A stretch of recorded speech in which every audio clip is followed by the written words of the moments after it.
My mother crumpled Grandpa's card and whispered coldly, "He'll cost your father his promotion. Move him." I stood my ground, so my parents walked out, but at the reception, the CEO walked past Dad, shook Grandpa's hand, and said, "Welcome to Van's Rock Stories." Sometimes the people who should stand by you are the first to ask you to betray someone who never stopped loving you. If you've ever had to choose between family pressure and doing what's right, let me know where you're watching from before we begin. And if stories about family, loyalty, and hard-earned justice are your kind of stories, don't forget to subscribe. My name is Hannah Brooks.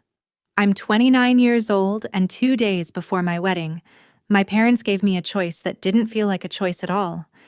It happened inside the church's bridal dressing room. My mom had been checking flower samples while my dad reviewed the seating chart for what felt like the 10th time that morning. They'd spent months treating this wedding like a corporate event instead of a celebration. Then my dad stopped. His finger rested on one name. "Why is your grandfather sitting at the head table?" he asked without looking at me. I smiled. "Because he's my grandfather." Neither of them smiled back. Dad slowly placed the seating chart on the table. "He shouldn't be there." I laughed because I honestly thought he was joking. "I'm serious," he said. "Move him to one of the back tables." The room suddenly felt smaller. "What are you talking about?" Mom stepped closer and lowered her voice as if she didn't want anyone outside to hear. "There will be executives from your father's company. The CEO is expected to attend. We can't have your grandfather sitting where everyone important will see him." I stared at her, waiting for the rest of the sentence. Instead, Dad finished it. "He's a retired janitor, Hannah." The words landed harder than he probably intended. I looked from my father to my mother, expecting one of them to soften what had just been said. Neither did. "He spent 40 years working honestly," I replied. "Why would that embarrass anyone?" Dad let out a tired sigh. "You don't understand how these things work." "No," I said. "I guess I don't." Mom folded her arms. "People judge appearances. That's reality. This promotion could change everything for us." I frowned. My wedding isn't a networking event. It became one the moment senior management accepted the invitation. Dad answered.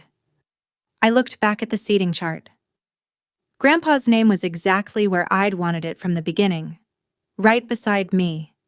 He was the one who packed my lunches when I was little. He was the one who never missed a school concert.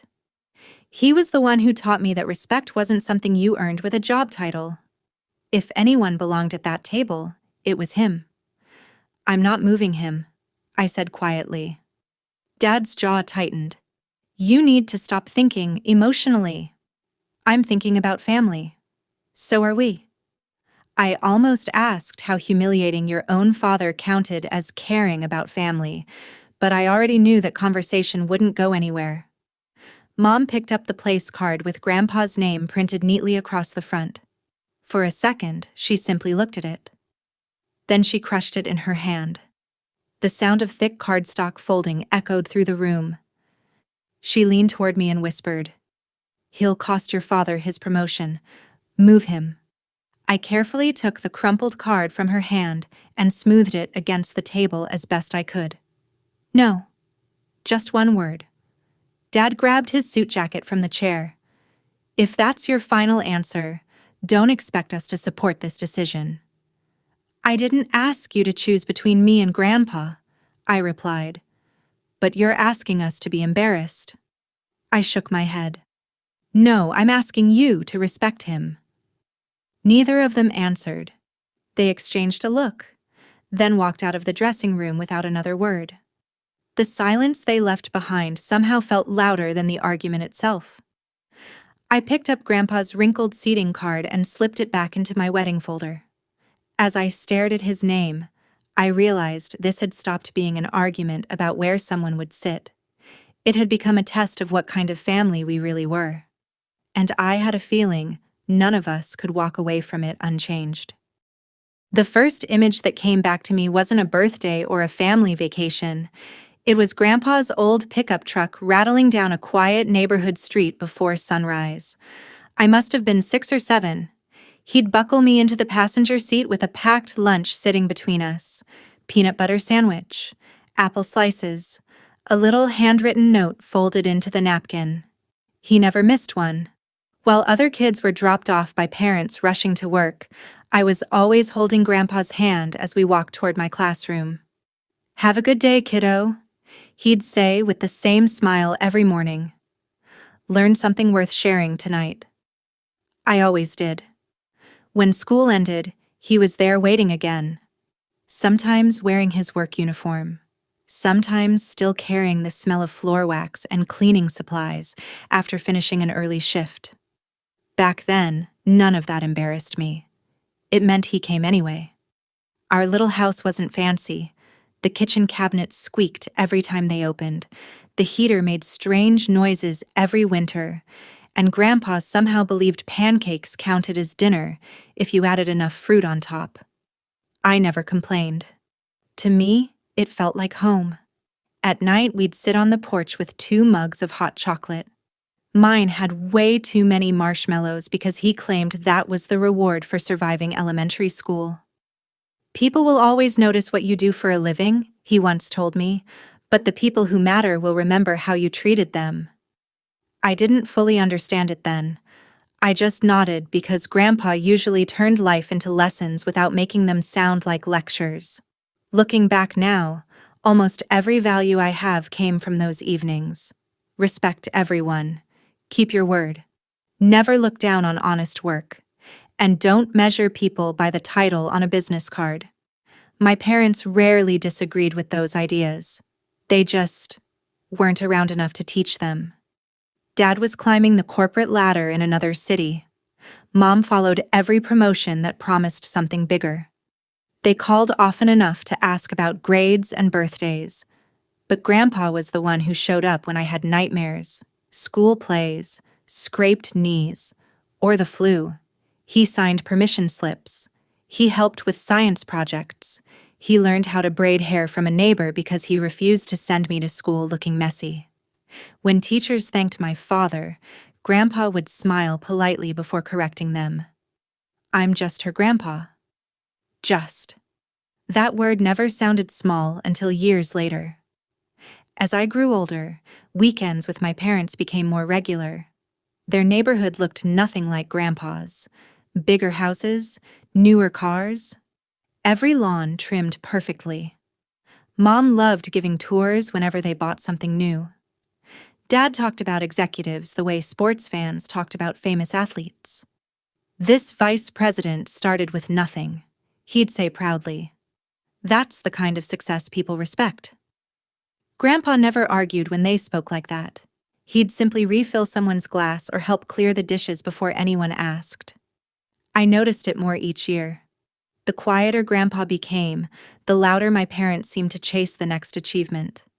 At first, I thought every family worked that way. Then I started bringing friends home. Some of them couldn't stop talking about how funny Grandpa was. Others asked if he could teach them how to fix bicycles or build birdhouses. Nobody cared what his job was. Nobody except my parents. I didn't connect those moments back then. Not until I caught Dad watching Grandpa through the kitchen window one evening with an expression I couldn't quite read. It wasn't anger. It wasn't sadness either. It looked more like someone trying very hard to leave part of their past behind. And for the first time, I wondered why being around his own father made him so uncomfortable. By the time I reached high school, my parents were visiting more often. On paper, that sounded like a good thing. In reality, every visit felt strangely scheduled. Dad would arrive with his laptop bag still over one shoulder. Mom usually carried shopping bags or talked about meetings she'd squeezed in before driving over. We'd have dinner together, but it never felt like we were catching up. It felt like a performance review. "So," Dad would ask while cutting into his steak, "how are your grades?" I'd answer. "What class are you strongest in?" Another answer. "What colleges are you thinking about?" another question. He never asked what made me laugh lately, or who my closest friends were, or whether I was actually happy. Everything came back to achievement. When I showed him a painting I'd spent weeks finishing, he smiled politely. "It's nice," he said. "But have you thought about taking more AP classes instead?" Mom nodded in agreement. Art is wonderful as a hobby. That word again. Hobby. As if everything that made me feel alive belonged somewhere after the important things. Grandpa noticed the way my shoulders dropped. That evening, while washing dishes together, he bumped my elbow with his. "I like the painting." "You don't have to say that." "I'm saying it because it's true."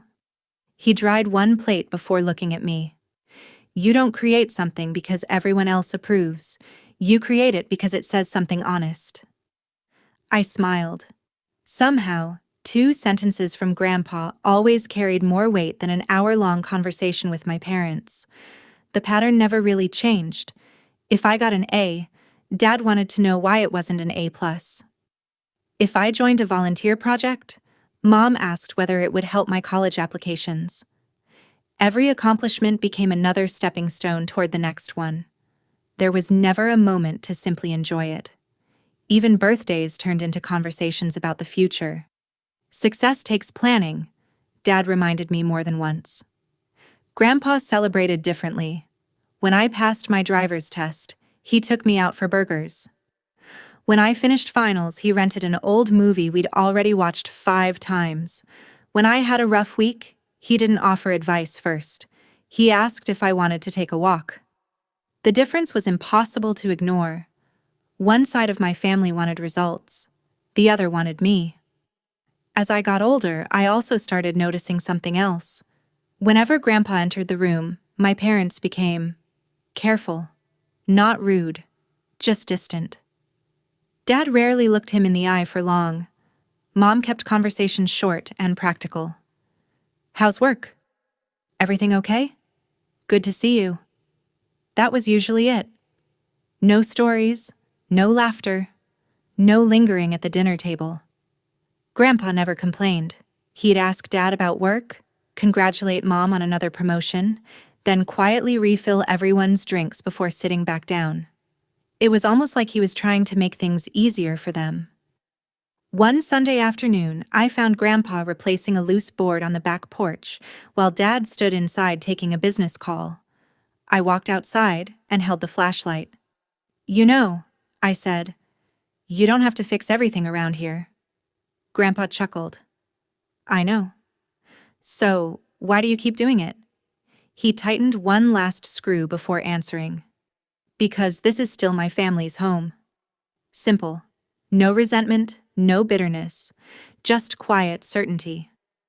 A few minutes later, Dad stepped onto the porch. His eyes landed on Grandpa for only a second. "Thanks," he said politely. Then he turned to me instead. "Hannah, can we talk inside?" He didn't ask Grandpa to join us. He didn't even stay long enough for another conversation. As the screen door closed behind him, I glanced back at Grandpa. He simply smiled and went back to gathering his tools, as if being left behind was something he'd learned to expect. Choosing my career turned into the first real fight I ever had with my parents. I already knew what Dad wanted. Something prestigious. Something people would recognize the moment I introduced myself. Instead, I accepted a job as an art teacher at a community center. The pay wasn't impressive. The building definitely wasn't. But every afternoon, I'd watch kids who barely spoke on their first day slowly gain confidence through paint, clay, and messy little projects. I loved it. I came home tired, covered in acrylic paint more often than I'd like to admit, and genuinely happy. Grandpa was the first person I called after signing the contract. "I'm proud of you," he said before I could even explain the salary. "You don't even know how much they're paying me?" "I don't need to," I laughed. "You should at least pretend to ask." "Nope, I only have one question." "What?" "Do you wake up excited to go there?" I didn't even hesitate. Yeah. Then you picked the right job. That conversation lasted maybe 5 minutes. It gave me more confidence than weeks of second-guessing myself. My parents had a very different reaction. Dad read my employment letter twice before putting it back on the table. An art teacher? I nodded. It's what I wanted. For now, maybe. No. For real. He leaned back in his chair. Hannah, you're smart enough to do something bigger. I don't measure jobs that way. His jaw tightened. You will eventually. Mom tried to soften the conversation. Sweetheart, your father just doesn't want you limiting yourself. I don't feel limited. Dad sighed. You spent 4 years earning a degree. People expect more. People. There was always some invisible audience I was apparently supposed to impress. A few months later, Dad invited me to a company dinner. Lots of executives will be there, he said. It's a good networking opportunity. I wasn't interested, but I went anyway. The first few conversations felt harmless. So what do you do? One woman asked. I'm an art teacher. Oh. That tiny word landed harder than I expected. She smiled politely before turning to ask someone else about investment portfolios. Dad noticed. On the drive home, he kept both hands on the steering wheel. You see? See what? People make assumptions. About what? About you. About our family. I stared out the window. So that's the problem? He didn't answer right away. I just hoped you'd aim higher. The strange part was, I already felt like I had. Not because of money, because every day I went home knowing I'd helped someone. Grandpa understood that immediately. Dad never seemed to. As the years passed, invitations to extended family gatherings became more frequent. Holiday dinners, anniversary parties, graduation celebrations. I started noticing a pattern. My parents always asked if I was coming. They rarely mentioned Grandpa. At first I assumed he simply wasn't interested. Until one Thanksgiving, I stopped by his house that morning before heading to my aunt's. He was wearing an old flannel shirt, watering the flowers on his porch. Aren't you getting ready? I asked. He looked up, surprised. For what? Aunt Linda's dinner. He smiled gently. Oh. I wasn't invited this year. He said it so casually that it almost sounded normal, like he'd answered that question before. I stood there, trying to remember the family group messages. Dad had talked about seating, parking, desserts, who was bringing wine. Not once had anyone asked whether Grandpa would be there. Grandpa set the watering can down and shrugged. Don't worry about me, kiddo. I'll make myself a turkey sandwich and watch football. He smiled again. But this time, it didn't quite reach his eyes. And for the first time, I stopped wondering whether my parents kept their distance from Grandpa. I started wondering how long they'd been quietly leaving him out altogether. Grandpa never complained about being left out. That almost made it worse. A week after Thanksgiving, I drove over with groceries I knew he wouldn't buy for himself. He answered the door wearing an old sweatshirt dusted with sawdust. What are you building now? I asked. A bookshelf for the community library. They're paying you? He grinned. Nope. I shook my head. You know you're impossible. So I've been told. We spent the afternoon putting the shelves together. He talked about the kids who loved reading, the librarian who always baked cookies on Saturdays, and a little boy who wanted a place to display handmade model airplanes. He never mentioned our family dinner. Not once. I finally did. Did it bother you, not being invited? Grandpa kept tightening a screw before answering.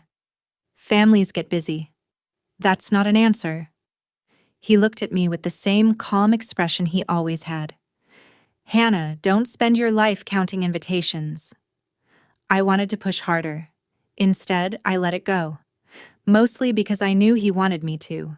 I didn't let it go with Dad.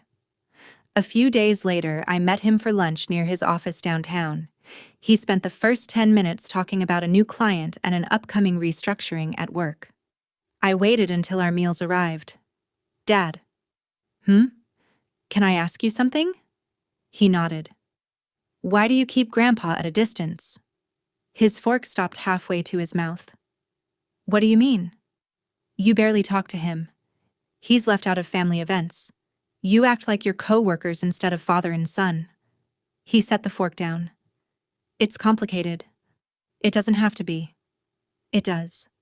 I waited. Nothing. Did he do something? No. Did you two have a fight years ago? No. Then what is it? Dad rubbed his forehead before looking out the restaurant window. There are different worlds, Hannah. I don't understand. You will one day. No, explain it. He finally looked back at me. There are parts of your life that don't belong together. I frowned. What does that even mean? My professional life and my personal life. They're both your life. They're different. I stared at him, hoping he'd finally say something that made sense. Instead, he lowered his voice. There are people I work with who expect a certain image. I already knew where this was going. You mean Grandpa? I didn't say that. You didn't have to. He sighed. You think this is about being ashamed of him. It's more complicated. Then tell me what's complicated. I can't. Why? Because some worlds shouldn't be mixed. The conversation ended there. Not because I agreed, because he refused to take another step. Driving home, I replayed those words over and over. Different worlds, separate lives. As if loving his own father somehow threatened everything he'd built. Grandpa never asked how lunch went. Dad never brought it up again. Life settled back into its usual rhythm. I kept teaching. Grandpa kept volunteering whenever someone needed help. My parents kept climbing higher in their careers. For a while, it almost felt like we'd reached an uneasy balance. Then, one Friday evening, my phone buzzed while I was cleaning paintbrushes after class. It was Ethan. We'd been dating for almost 3 years. His text simply said, "Can you meet me at the park? I have something important to ask you." When I got there, he wasn't sitting on our usual bench. He was standing beneath the old oak tree with a small velvet box in his hands. Ethan looked even more nervous than I felt. The little velvet box stayed closed in his hands while he took a deep breath. I had this whole speech planned, he admitted. Now I can't remember any of it. I laughed. That's probably a good sign. It is? It means you're actually nervous. He smiled, shaking his head. I love you, Hannah. I don't think I've ever met someone who makes ordinary days feel important. My eyes were already watering. You make me want to be better without making me feel like I'm not enough. That sentence hit me harder than the ring ever could. He opened the box. Hannah Brooks, will you marry me? Yes. I don't even remember saying it. I just remember throwing my arms around him while people walking through the park started clapping. Someone even whistled. Ethan laughed into my shoulder. I'll take that as a yes. It's definitely a yes. Instead of celebrating at an expensive restaurant, we picked up burgers from our favorite little diner and drove straight to Grandpa's house. He opened the front door before we even knocked. You two look suspiciously happy. Ethan held up my left hand. Grandpa froze for half a second before pulling both of us into the biggest hug I'd had in years. I've been hoping for this. You knew? I asked. Grandpa looked at Ethan. This young man came by 2 weeks ago. My head snapped toward Ethan. You asked Grandpa first? Ethan rubbed the back of his neck. I wanted his blessing. You didn't have to. I wanted to. Grandpa smiled without saying a word. For a few minutes, none of us talked about wedding venues or budgets. We just sat around his little kitchen drinking coffee while Ethan described the proposal from his point of view. Grandpa laughed every time Ethan admitted how terrified he'd been. You know, Grandpa finally said, the best weddings aren't the expensive ones. Ethan nodded immediately. We've actually been talking about that. I looked at him. We have? He reached for my hand. I don't want us starting our marriage in debt trying to impress people we'll barely remember. I smiled. I was hoping you'd say that. Our dream was simple. A small church. Close friends. Family. Good food. Good music. Nothing extravagant. Grandpa insisted on making one contribution. I'll build the welcome sign. You don't have to, I said. I know. He grinned. But I'd like people to see something made by these old hands one more time. Ethan pointed toward him. See? That's exactly why I like him. Grandpa chuckled. I'm not sure if that's a compliment. It is. Watching the two of them joke so naturally made something inside me settle. There wasn't any awkwardness. No pretending. No worrying about status or appearances. Ethan never looked at Grandpa and saw a retired janitor. He simply saw Grandpa. On the drive home, I rested my head against the passenger window. I think today was perfect. Ethan reached over and squeezed my hand. It's only the beginning. For the first time in a long while, I believed that too. The next evening, my parents invited us over for dinner to celebrate the engagement. Dad surprised me by raising a glass. Congratulations. Mom smiled warmly. We're so happy for both of you. The conversation stayed relaxed until dessert. Then Dad cleared his throat. We've been thinking. Mom slid a folder across the table. We'd like to pay for the wedding. I looked inside. Venue estimates. Vendor proposals. A budget that was several times larger than anything Ethan and I had ever discussed. Dad smiled confidently. You shouldn't worry about money. I glanced at Ethan. He quietly looked back at me. Neither of us had said a word yet. Ethan broke the silence first. This is incredibly generous. Dad smiled. You two deserve a beautiful wedding. Mom leaned forward. We know you wanted something simple, but this only happens once. Let us give you the celebration you deserve. I looked at Ethan. We'd spent weeks calculating budgets on a laptop at our kitchen table, wondering which expenses we could cut without sacrificing what mattered. Suddenly, those worries disappeared. At least, that's what it felt like. We appreciate it, I said carefully. Dad reached across the table and squeezed my shoulder. Good. Then let's make this unforgettable. For the first couple of weeks, everything actually felt easy. Mom scheduled appointments with venues. Dad offered recommendations for photographers. Every time we hesitated over a price, one of them would smile and say, "Don't worry about it." I started believing they simply wanted to help. Then, little things began changing. One afternoon, Mom emailed me a color palette. I thought we were going with wildflowers, I replied. We were, she said. But these colors photograph better. I shrugged. It wasn't worth arguing over flowers. A few days later, she called again. I've already contacted a different florist. You already booked them? They had better reviews. Another small change. Then another. The string quartet Ethan loved quietly disappeared from the schedule. A larger band took its place. Our local caterer was replaced with a luxury company I'd never heard of. The cozy reception hall we'd almost chosen suddenly became too small. Every decision came with a reasonable explanation. One by one, I let them go. Ethan noticed before I did. We were sitting on our apartment floor looking through updated vendor contracts when he frowned. Did we ever choose this cake? I looked over. No. What about this lighting package? I don't remember seeing that either. He flipped another page. They're making decisions pretty fast. I laughed awkwardly. They're excited. You think that's all it is? I wanted to say yes. Instead, I hesitated. Mom's emails had started arriving with subject lines like final decision instead of what do you think. The wording bothered me more than I wanted to admit. Still, every time I questioned something, Dad had the same response. Trust us. And every time I reminded myself they were paying for most of it. Maybe this was normal. Maybe parents naturally became more involved once money was involved. I kept telling myself that. Until the guest list arrived. Mom sent over a spreadsheet with nearly 300 names. I expected relatives, friends, neighbors. Instead, page after page was filled with people I didn't recognize.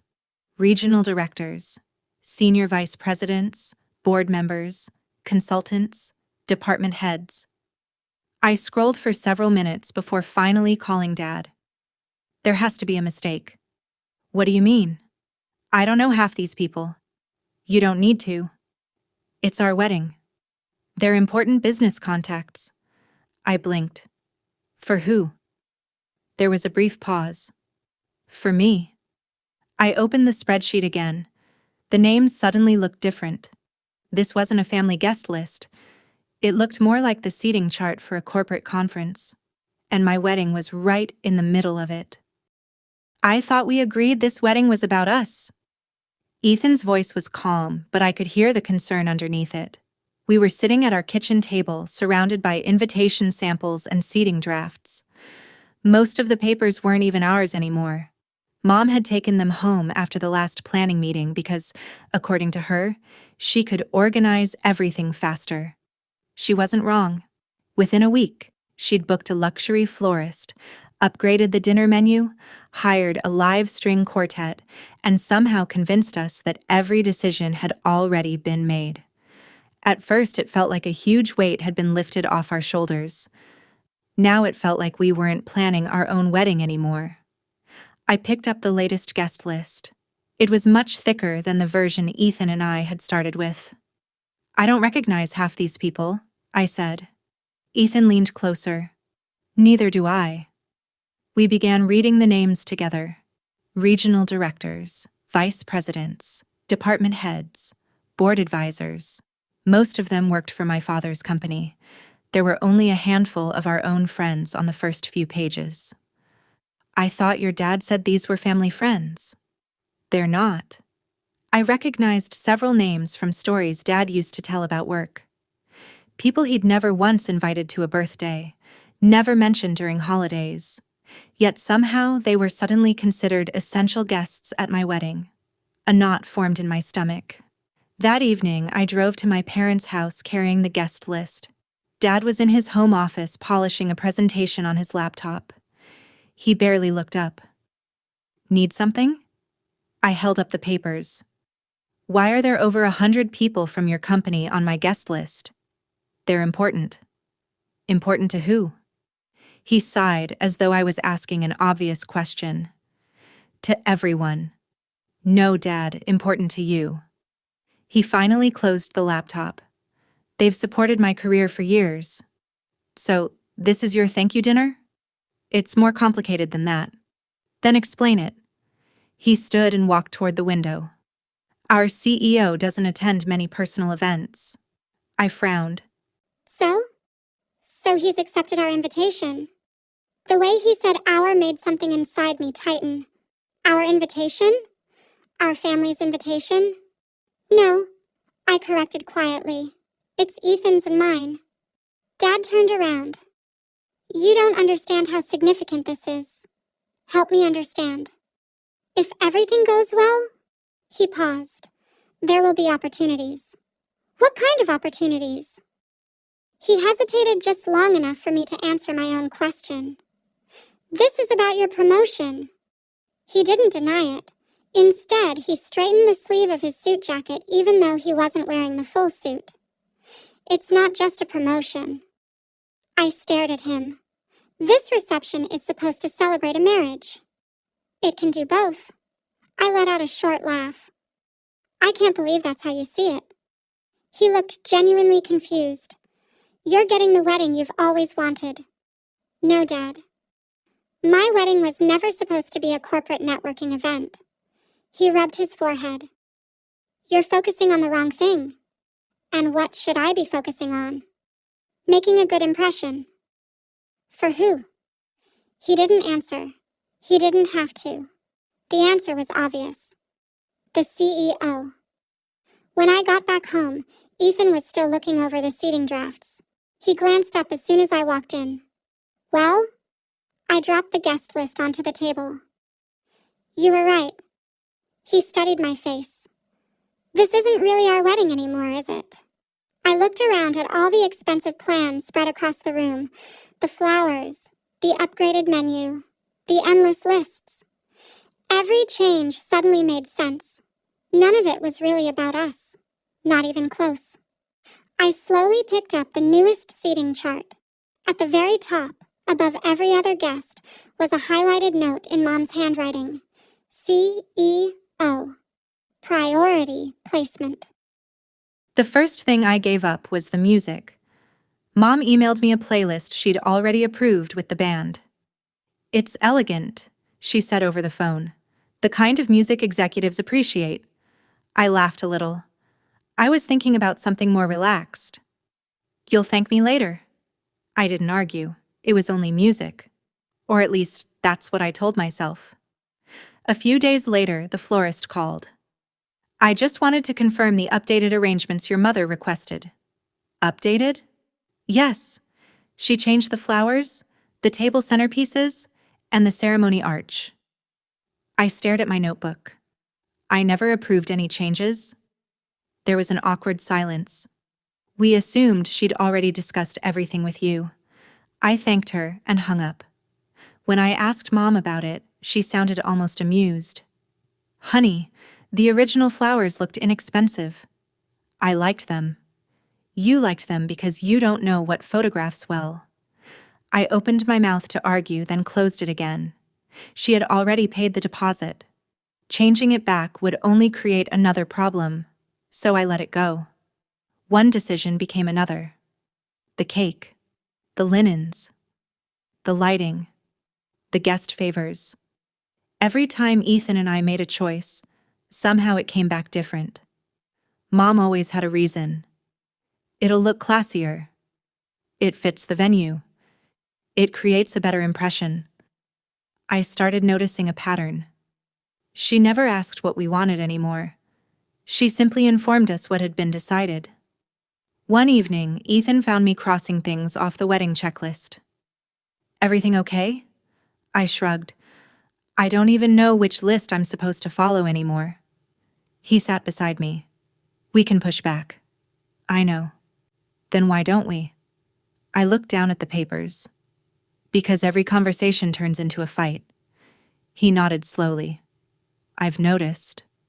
I just want everyone to make it to the wedding without hating each other. He reached for my hand. I don't want you sacrificing every decision just to keep the peace. I keep thinking it'll stop. And has it? I didn't answer, because we both knew it hadn't. The next weekend, Mom invited us to meet with the planner. Except it wasn't really a meeting. She did almost all the talking. She answered questions before I could, corrected my preferences, changed timelines, even picked the final color palette after I'd already chosen something else. The planner eventually stopped looking at me and directed every question to my mother. That bothered me more than I expected. On the drive home, Ethan kept both hands on the steering wheel. You barely spoke. I noticed. You don't have to disappear from your own wedding.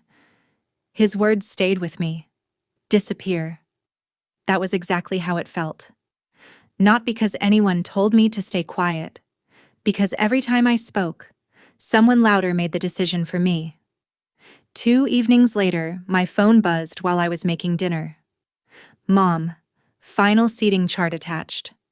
Please review tonight. I wiped my hands, opened the email, and watched the file begin to download.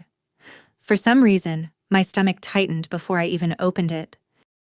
The seating chart opened on my laptop, one table at a time. At first, nothing looked unusual. The head table was exactly where I expected. Our close friends were nearby. Ethan's parents were seated with his grandparents and siblings. Then I searched for one name, Walter Brooks. My grandpa. The result appeared at the bottom of the page. Table 24.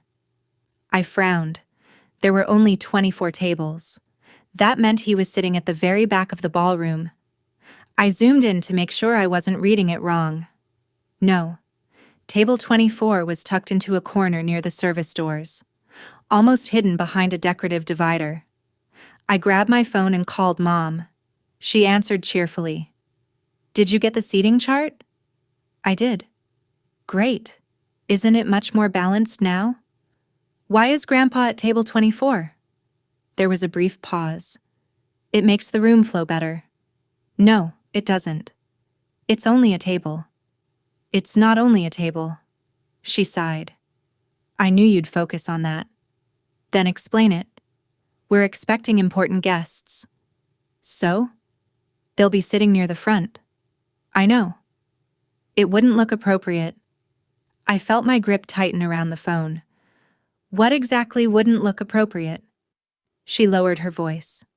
"Your grandfather." For a second, I honestly thought I'd misheard her. "What?" "He worked as a janitor his whole life."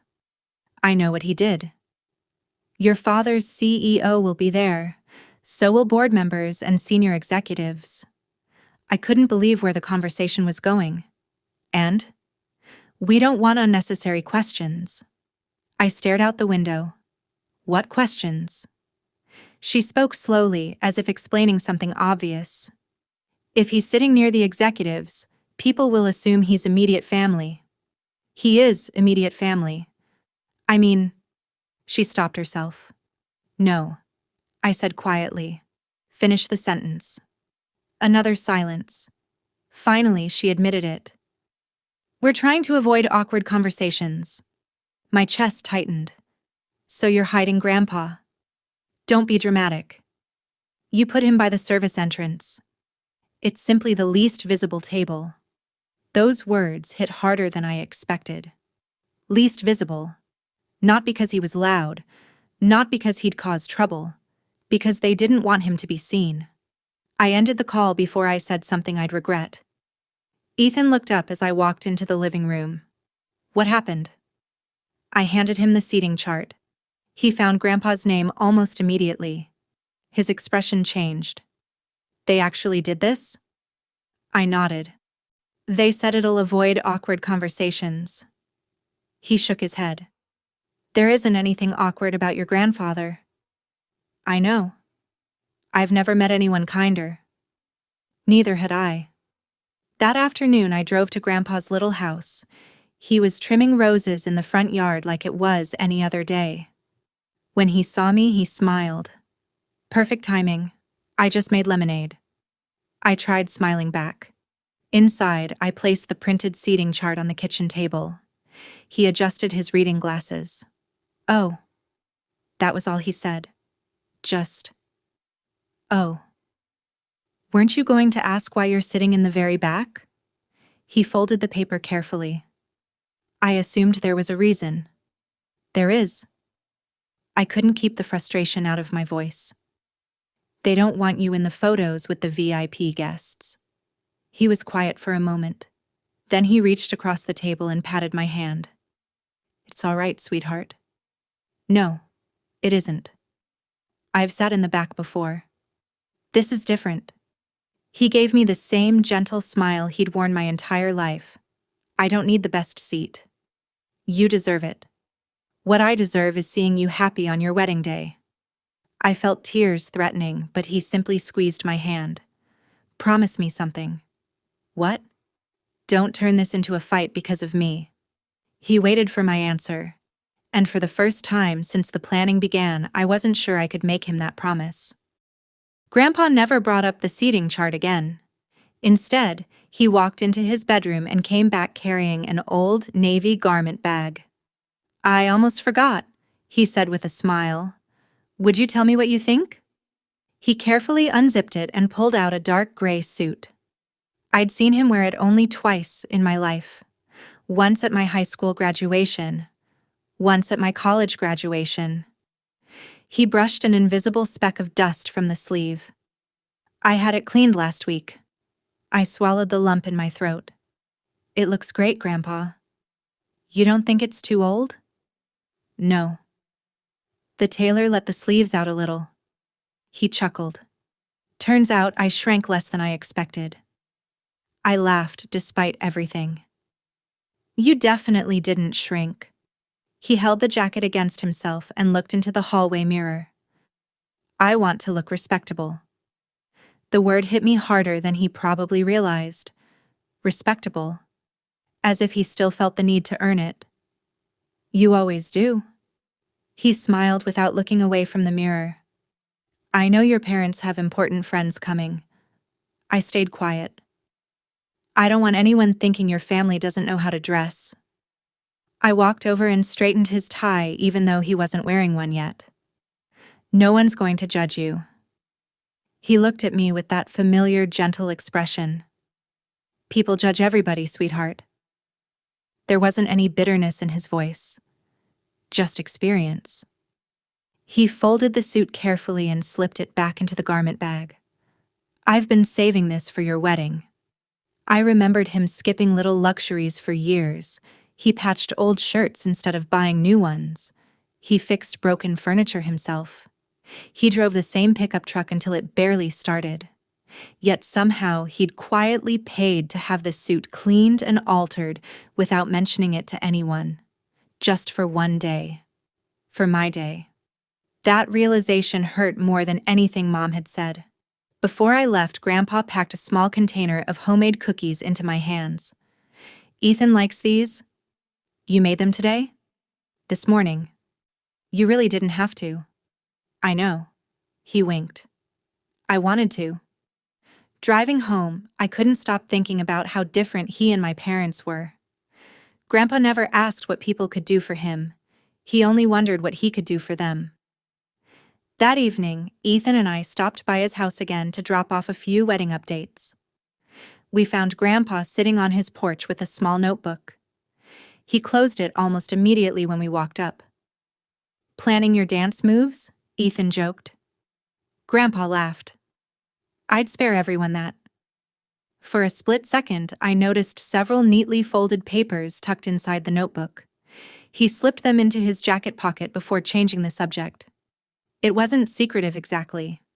Just quick. As we talked, another thing caught my attention. A black sedan slowed in front of the house. It paused for only a moment. The driver gave Grandpa a small wave through the windshield. Grandpa smiled and waved back. The car drove away without stopping. I looked at him. Do you know them? Oh. He glanced down the street. An old acquaintance. I've never seen that car before. They pass through every now and then. He said it so casually that I almost let it go. Almost. On the drive home, I realized there were other little things I'd never questioned. Every year, Grandpa disappeared for one Saturday in early fall. He always called it a reunion. He never explained with whom. Sometimes people mailed him handwritten letters with return addresses from different states. He'd read them, smile quietly, and tuck them into the same wooden desk drawer. Once or twice, I'd noticed strangers greeting him like they already knew him. Not neighbors, not old co-workers. People in expensive suits. Back then, I'd assumed they were mistaken. Now I wasn't so sure. I looked out the passenger window while Ethan drove. For the first time, I caught myself wondering if there were pieces of Grandpa's life I'd never thought to ask about. I heard you and your father argued. My Aunt Linda poured coffee into 2 mugs before I had a chance to answer. She'd always had a way of knowing when something was wrong without asking too many questions. I wouldn't call it an argument, I said. She gave me a look. So it was a disagreement where nobody raised their voice? I smiled faintly. Something like that. She sat across from me at her kitchen table. I've known your father a long time. I know. And I have a feeling this is about your grandpa. I looked down at my coffee. They moved Grandpa to the back of the reception. Her shoulders dropped. So that's where this finally ended up. You knew? I knew it might. I frowned. Why? She stayed quiet for a moment before answering. Your father wasn't always like this. I'd heard people say that before, but no one had ever explained what it meant. When he was in middle school, Aunt Linda said, there was a career day. I listened without interrupting. Students were asked what their parents did for a living. She stirred her coffee absent-mindedly. Most kids talked about lawyers, teachers, doctors, accountants. And Dad? He proudly said his father cleaned the downtown office buildings. I smiled. That sounds like Grandpa. He never hid what he did. No. But children can be cruel. Her expression softened. Some boys laughed at him. I felt my stomach tighten. They called Grandpa names.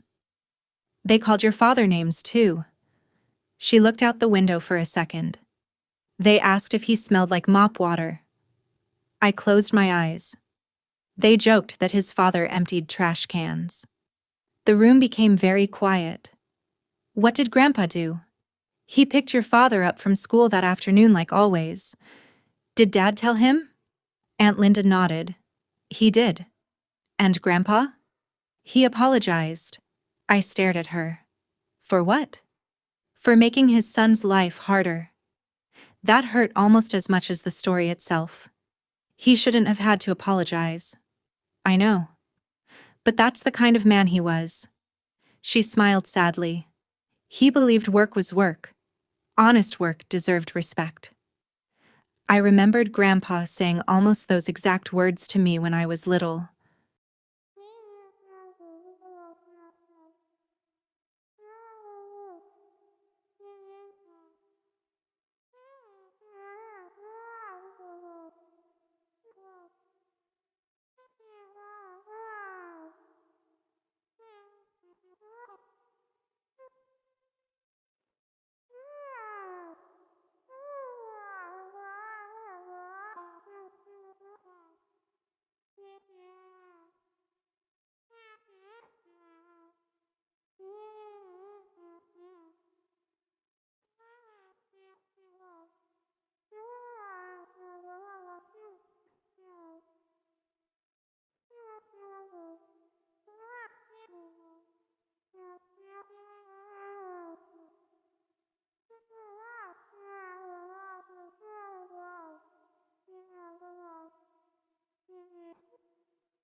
The family meeting was held in my parents' dining room, but it looked more like a corporate board meeting than a discussion about a wedding. A projector lit up one wall. There were printed binders at every chair. Even bottles of water had been lined up neatly beside notepads. Ethan squeezed my hand under the table and whispered, "Please tell me this is a joke." I wish I could. Dad stood at the front of the room with a remote in one hand. "Thank you all for coming," he said. "We're only a few weeks away, and I want this event executed flawlessly." Executed. Not celebrated. Executed. He clicked to the first slide. Wedding reception strategy. Not wedding plan. Strategy. Mom smiled proudly as if she'd helped launch a new business instead of planning her daughter's marriage. The presentation covered everything: guest arrival, photography schedule, networking windows, VIP introductions, media quality lighting, even the order in which certain executives should be greeted. I looked around the table. My aunt looked uncomfortable. My cousins avoided eye contact. Everyone acted like this was perfectly normal. Dad clicked to another slide. "These guests are our highest priority." A list of company executives appeared. The CEO, several vice presidents, regional directors, board members. Some of those names meant nothing to me. Dad spent nearly 10 minutes explaining who should be seated near whom because of future business opportunities. Not one sentence was about Ethan. Or me. Finally, I raised my hand. Dad, when are we talking about the ceremony? He looked surprised. We already approved the ceremony. No, I said carefully. I mean, us. He frowned. This meeting is about making sure everything runs smoothly. Ethan leaned forward. I thought it was supposed to be about celebrating family. An awkward silence settled over the room. Mom answered before Dad could. Sweetheart, celebrations are remembered because of good planning. Dad nodded. And because people leave with the right impression. He clicked again. Another slide appeared. Image management. I stared at those two words. Image management. For a wedding. Dad explained how photographers would be positioned, which backgrounds looked most elegant, which guests should appear in formal pictures. He even had examples from other executive weddings. I couldn't believe what I was hearing. My aunt finally spoke. Richard, don't you think you're taking this a little too seriously? Dad gave a polite smile. This promotion could change everything for our family. There it was again. The promotion. It somehow found its way into every conversation, every decision, every justification. As the meeting continued, I stopped taking notes. Instead, I watched everyone else's reactions. Some nodded automatically. Others stayed quiet. Grandpa wasn't there. No one had invited him. That realization hit me harder than anything on the screen. We were discussing a family wedding without the man who had raised me. When the presentation ended, Dad looked satisfied. Any questions? I looked at him. Would any of this be different if you weren't expecting the CEO? The room fell silent. Dad didn't answer immediately. Finally, he said, Of course it would. So this isn't really about our wedding. It's about both. No, I replied quietly. It isn't. Mom stood before the conversation could go further. I think everyone's tired. People quickly gathered their papers. The meeting dissolved into small conversations. As Ethan and I walked toward the door, I heard Dad speaking with one of my uncles behind us. I've worked too hard to let one mistake ruin this opportunity. One mistake. I didn't know if he meant me or Grandpa. Outside, Ethan let out a long breath. I've never seen a wedding plan like a quarterly business review. I laughed weakly. Neither have I. He looked at me for a moment. Can I ask you something? Sure. Whose wedding do you think we're actually planning? I didn't answer, because for the first time, I honestly wasn't sure. That night, before going to bed, my phone buzzed. It was Dad. A single message. No matter what happens, your grandfather cannot be allowed to damage my reputation. My dad's text stayed on my mind for the next 2 days. Not because it was angry, because it was so matter-of-fact, as if protecting his reputation naturally mattered more than protecting his own father. I tried focusing on work, but the wedding kept following me. Then the phone calls started. The first one came from my uncle. Your father told me you've been arguing about the seating chart. I sighed. I wouldn't call it arguing. He laughed awkwardly. You know how he is. I do. So, maybe just let this one go. I frowned. You're asking me to move Grandpa? I'm asking you to think about your father's career. They're not the same thing. They kind of are. That sentence bothered me long after we hung up. By evening, my cousin called. She sounded sympathetic. I actually understand why you're upset. Thank you. But there it was. That word again. But your dad has worked for this promotion for years. So Grandpa has to pay the price?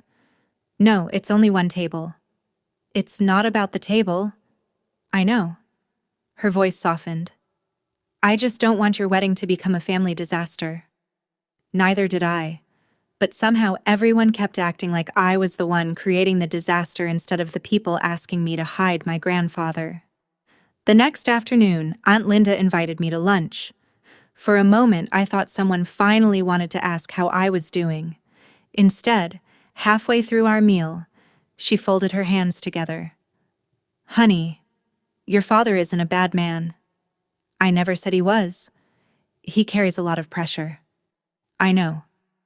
You've always been compassionate." I smiled a little. "I learned that from Grandpa." She looked away before continuing. "Then maybe you can show your father that same compassion." I set my fork down. "So compassion means pretending Grandpa doesn't matter?" "No." "Then what does it mean?" She didn't answer right away. "I think sometimes families make sacrifices." I looked at her. "It's interesting." "What is?" "The only person everyone expects to sacrifice is Grandpa." She had no response. When lunch ended, she hugged me tightly. "I just want peace." "So do I." Driving home, I realized every conversation followed the same pattern. They acknowledged my feelings, then asked me to ignore them. That evening, Mom called. "I heard you've been talking to everyone." "They've been talking to me. They're only trying to help. They're trying to convince me." Mom let out a quiet breath. "Do you know what people are saying?" "I probably don't want to." "They think you're being stubborn." I stayed silent. "They think you're risking your father's future over unnecessary pride." "Pride? Please don't make this harder than it has to be." I almost laughed. The irony was impossible to miss. The people asking me to hide Grandpa were accusing me of pride. After we hung up, Ethan found me sitting on our porch. "You've been out here a while." I nodded. "They all think I'm wrong." He sat beside me. "Do they?" "Every call ends the same way. They want peace. They want compliance." He didn't argue. Instead, he asked one simple question. "If your grandfather knew everyone was asking you to move him, what would he say?" I didn't even have to think. He'd tell me to do it. Why? Because he'd rather be uncomfortable than see me fighting with my family. Ethan smiled sadly. "That's exactly why he deserves better." For the first time in days, I couldn't answer. I stared across the quiet street while everything everyone had said echoed in my head. Maybe they were right. Maybe I was making too much of a seating arrangement. Maybe one dinner table really wasn't worth dividing an entire family. Or maybe everyone else had become so used to minimizing Grandpa that they couldn't even see what they were asking anymore. That question stayed with me all night. And for the first time since this started, I honestly wondered whether I was standing up for Grandpa, or just refusing to admit that I might be the selfish one. I almost canceled dinner. After days of phone calls, family pressure, and second-guessing myself, pretending everything was fine sounded exhausting. Ethan noticed the hesitation. "My parents aren't inviting you over to talk about the wedding," he said with a smile. "They just want to feed us." I could use that. They also insisted Grandpa comes. That surprised me. "They did?" "They said it wouldn't feel right without the man who raised you." Those words stayed with me during the drive. When we arrived, Ethan's parents welcomed Grandpa before anyone else. His mother walked over with a warm smile. "You must be Walter." Grandpa nodded politely. "Yes, ma'am." She laughed. "Please don't call me ma'am. Around here, everyone calls me Diane." She shook his hand with both of hers. "I'm so glad you're here." No hesitation. No awkward pause after hearing he had been a janitor. Just genuine kindness. His father stepped forward next. "So you're the famous Grandpa we've heard so much about." Grandpa chuckled. "I hope only the good stories." "Oh, definitely the good ones." Within minutes, they were talking like old friends. They discussed fishing, old pickup trucks, tomato gardens, the best way to sharpen lawn tools. Simple conversations, Nothing impressive. Nothing strategic. Nobody cared what Grandpa had done for a living. They cared about who he was. I watched Ethan's younger sister pull out a chair for Grandpa before anyone asked. His mother filled Grandpa's plate before serving herself. His father asked for advice about repairing an old fence behind their house. "I heard you're good with your hands." Grandpa smiled modestly. "I've fixed a few things over the years." "You'll have to come see it sometime." "I'd be happy to." There wasn't a trace of pity in their voices. Only respect. At one point, Diane disappeared into the kitchen and returned with an old family photo album. "We've been meaning to show Hannah where Ethan got all his embarrassing childhood pictures." Everyone laughed. Grandpa laughed the loudest. He looked comfortable, relaxed. I realized I couldn't remember the last time I'd seen him look that way around my own parents. Dinner stretched on for hours. Nobody checked the time. Nobody mentioned promotions. Nobody talked about executives or seating charts. When the conversation drifted toward the wedding, Ethan's father raised his glass. "All I care about is seeing the two of you happy." His mother nodded. "And making sure everyone who loves you feels welcome." Such a simple sentence. Yet somehow it felt revolutionary. As we cleaned up after dinner, I found Diane drying dishes. "I have to ask you something." "Of course." "Did Ethan tell you what Grandpa used to do for work?" She looked confused. "He mentioned your grandfather worked hard his whole life." "No, I mean he was a school janitor." She blinked. "Okay. That's it?" She frowned. "Should there be more?" I didn't know what to say. She placed the dish towel on the counter. "Hannah, the first thing I noticed about your grandfather wasn't what job he had."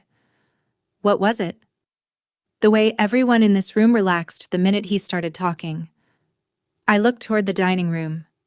Grandpa was helping Ethan's little nephew build a tower with wooden blocks on the floor. The little boy couldn't stop smiling. Diane continued softly. "Some people make a room feel smaller when they walk in."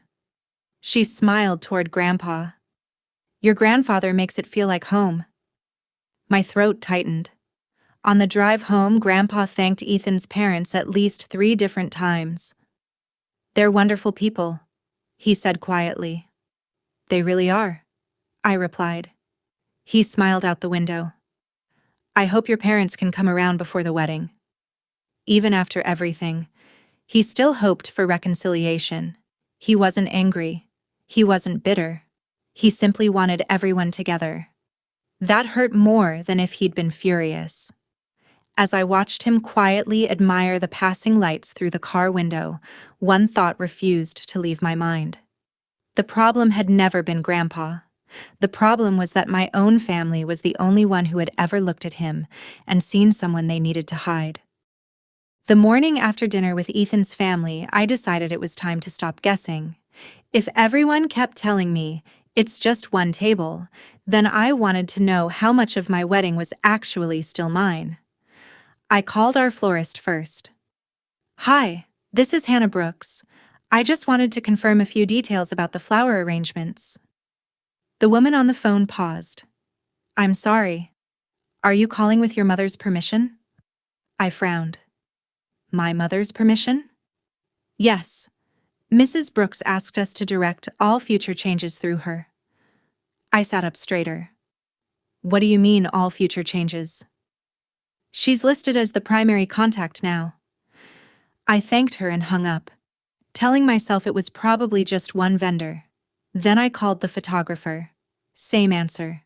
The catering company. Same answer. The rental company. Same answer again. Every conversation left me feeling a little colder. Someone had changed the contracts, without telling me. I drove straight to my parents' house. Mom opened the door with a pleasant smile. "I wasn't expecting you. I need to ask you something." She stepped aside. "Come in." I didn't sit. "Why are all the vendors telling me you're the primary contact?" She looked almost confused. "Oh, that. Yes. That." I handled the paperwork. You transferred everything into your name. I streamlined it. I stared at her. You never asked me. You were overwhelmed. I wasn't. You've been emotional lately. That word hit harder than I expected. Emotional. As if disagreeing with her meant I couldn't think clearly. I've been involved in every decision until suddenly I wasn't. Mom crossed her arms. Hannah, planning a wedding this size takes experience. It's my wedding. And I'm making sure nothing falls apart. No. I shook my head. You're making sure nothing happens without your approval. Her expression hardened. I've invested a great deal of money into this event. There it is. What? The money. She sighed impatiently. You keep making this sound manipulative. Because it feels manipulative. Dad walked in before either of us could say more. What's going on? I looked at him. Did you know she transferred everything? Of course. You both decided I shouldn't even know? Dad spoke calmly, like he was explaining something obvious. We're protecting the investment. I couldn't believe what I was hearing.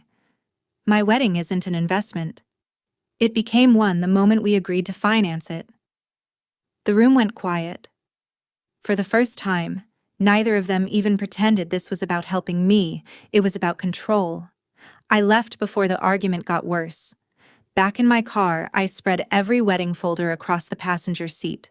Contracts, invoices, email printouts, receipts. I started reading everything carefully.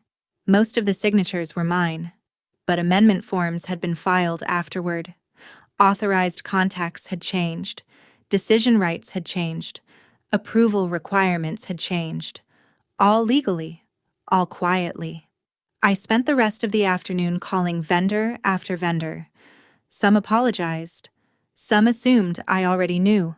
One coordinator even said, "Your mother told us she was taking over because you wanted less stress." I never said that. By evening, my dining table was covered with paperwork. Ethan walked in carrying takeout. He stopped when he saw the stacks of folders. Please tell me that's not all wedding paperwork. It is. He looked at my face. How bad? Worse than I thought. I handed him several contracts. He skimmed through them before looking back at me. Hannah. I know. You've lost control of almost everything. I nodded slowly. Flowers, music, photography, decor, transportation, catering. Every page seemed to confirm the same thing. Without realizing it, I'd slowly become a guest in my own wedding planning. I pulled another folder from the bottom of the pile. If they change this much, I looked at Ethan. What else haven't I checked yet? I stayed up long after Ethan had gone to bed. The dining table was buried under contracts, invoices, seating drafts, and vendor agreements. I sorted everything into two piles. Things my parents controlled. Things I still controlled. The first pile kept growing. The second barely existed. Around midnight, I reached for the venue contract. Honestly, I expected another disappointment. Instead, something caught my eye. The reservation agreement listed only one event owner, Hannah Brooks. No amendments, no additional authorized contact, no transfer forms. I read it again just to make sure I wasn't imagining it. Then a third time. Ethan, I whispered. He walked into the dining room rubbing his eyes. What happened? I turned the contract toward him. Read the first page. He scanned it for a few seconds, then looked back at me. They never changed it. I slowly shook my head. The venue is still legally under my name. For the first time in days, I felt like I could breathe. It wasn't much, but it mattered. The venue controlled the floor plan, the final seating layout, access to the ballroom, the reception timeline. Without the venue's approval, none of the last-minute changes could happen. Ethan pulled out a chair. So, your parents control almost everything. Almost. But they don't control the building. A small smile finally appeared on my face. No. The next morning, I called the venue coordinator. Hi, this is Hannah Brooks. She recognized my name immediately. The bride. How are the final preparations going? I actually need to confirm something. Of course. I just want to verify who has authority to approve seating and layout changes. She checked my file. Only you. What about my mother? We've spoken with her several times, but every major change still requires your written approval. I closed my eyes for a second. So, nothing becomes official unless I sign it? That's correct. I thanked her before hanging up. It was such a small victory, but after feeling powerless for weeks, it felt enormous. That afternoon, I met Ethan at a coffee shop. He listened while I explained everything. So the seating chart they've been pushing is still only a proposal? He leaned back. They don't know that, do they? I don't think so. He smiled. They've been acting like the decision is already made. They assumed I'd eventually give in. I stirred my coffee without drinking it. I almost did. He reached across the table. But you didn't. For the first time since this started, our conversation wasn't about surviving another argument. It was about choices. Real choices. We spent an hour talking through possibilities. Nothing dramatic. No revenge. No public embarrassment. Just how to make the wedding feel like ours again. On my way home, I stopped by Grandpa's house. He was trimming roses in the front yard. You've been busy, I said. He smiled. These flowers don't wait for anyone. I helped him gather the cut branches. He looked at me for a moment. You seem lighter today. I found something. Oh? I still have one decision nobody can take away. He chuckled. Then hold on to it. I almost told him about the venue. Instead, I simply asked, Grandpa, if people keep trying to make decisions for you, what do? He thought for a moment before answering. I don't waste energy fighting over everything. He clipped another rose. I just make sure I never surrender the things that truly matter. His words stayed with me the entire drive home. That evening, I spread a fresh copy of the seating chart across my desk. Beside it, I placed a blank sheet of paper. I picked up a pencil. Slowly, I erased the old head table. Then I started drawing a new one. This time, every chair would be exactly where I wanted it. The new seating chart stayed folded inside my bag. I wasn't ready to show it to anyone. Not yet. Before I could decide where everyone would sit, I had to answer a bigger question. Who was really paying for this wedding? I met Ethan in our apartment that evening with a notebook full of numbers. He looked at the pages and frowned. You've been calculating all day. I needed to know if this is possible. And? I took a deep breath. If we cancel everything my parents paid for, we'll lose deposits. I figured. We'll have to cut the guest list. He nodded. I figured that too. No luxury flowers. I'm okay with that. No live band. I never cared. The menu will be much simpler. He smiled. Hannah. I looked up.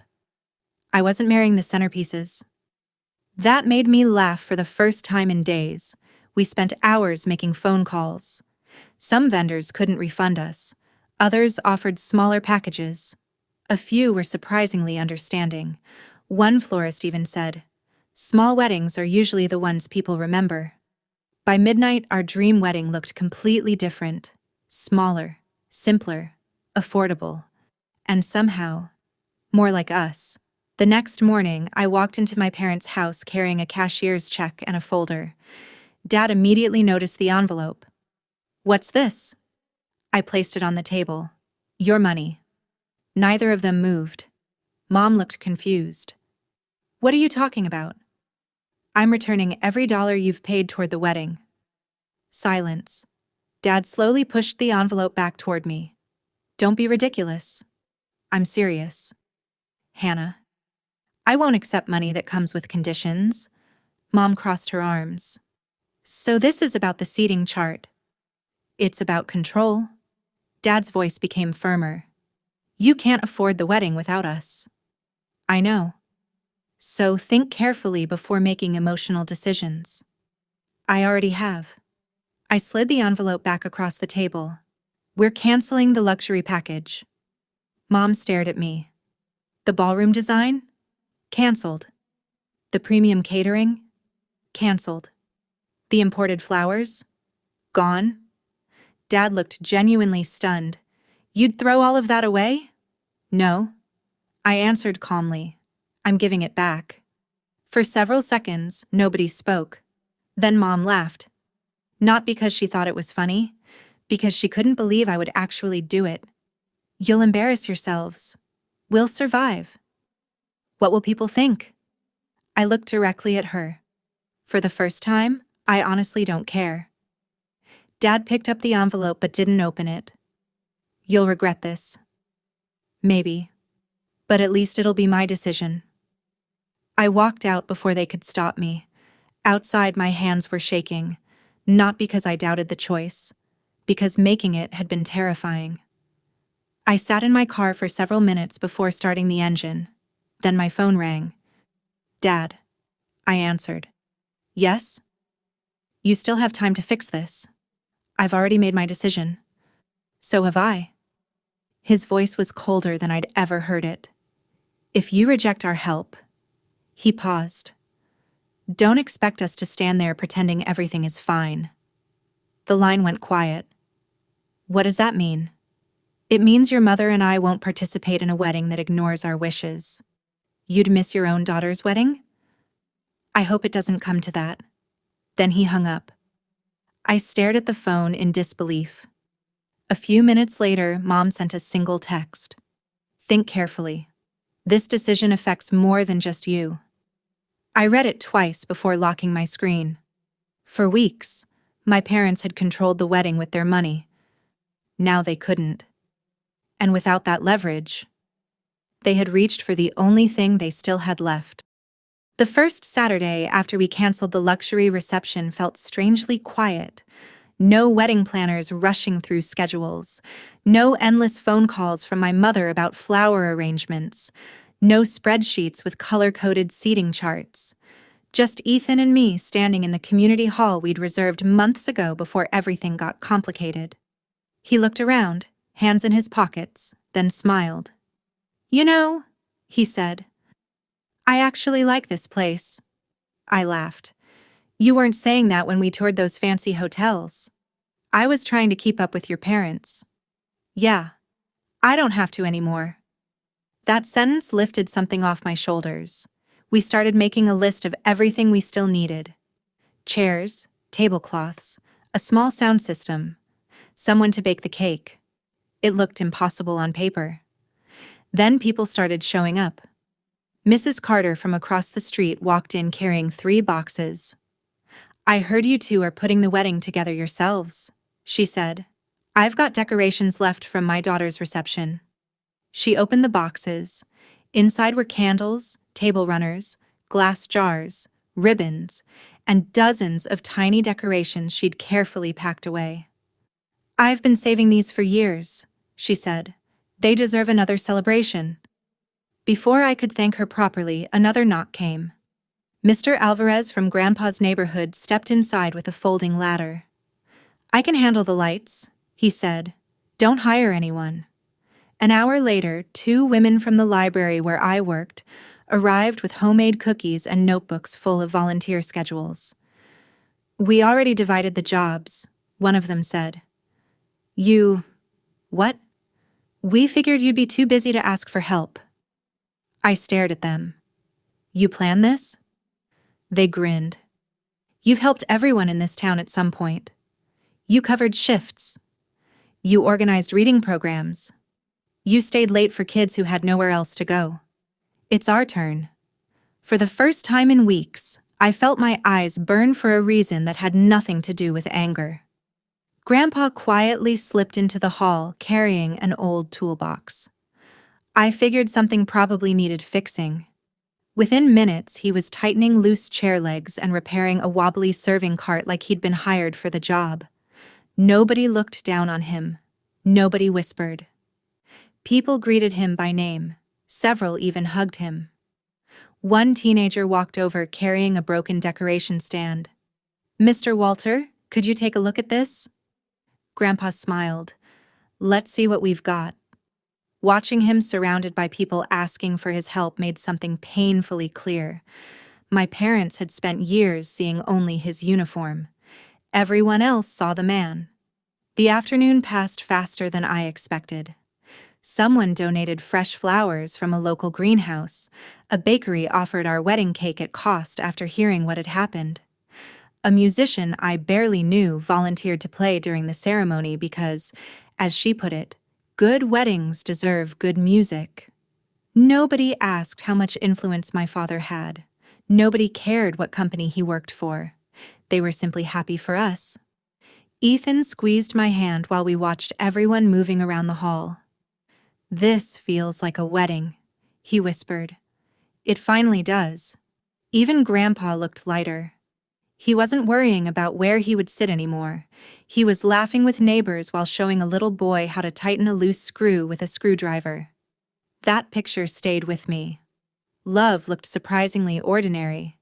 It looked like borrowed ladders, homemade food, friends staying late after work, people folding napkins while telling old stories. Nothing about it looked expensive. Everything about it felt rich. Just before we locked up for the evening, my phone buzzed. "It can wait," Ethan said. I glanced at the screen anyway. The subject line caught my attention immediately. RSVP confirmation. The sender wasn't anyone I recognized. I opened it. The message was only one sentence long. "The chairman has accepted your invitation and looks forward to celebrating with your grandfather." I read the email 3 more times before handing my phone to Ethan. He frowned as he read it, then looked back at me. "The chairman. That's what it says. You invited him?" I invited everyone on the original guest list before everything fell apart. I honestly never expected someone at that level to answer. He read the message again. No assistant, no conditions. Just accepting the invitation. Neither of us knew what to make of it. Grandpa was stacking folding chairs nearby when I walked over.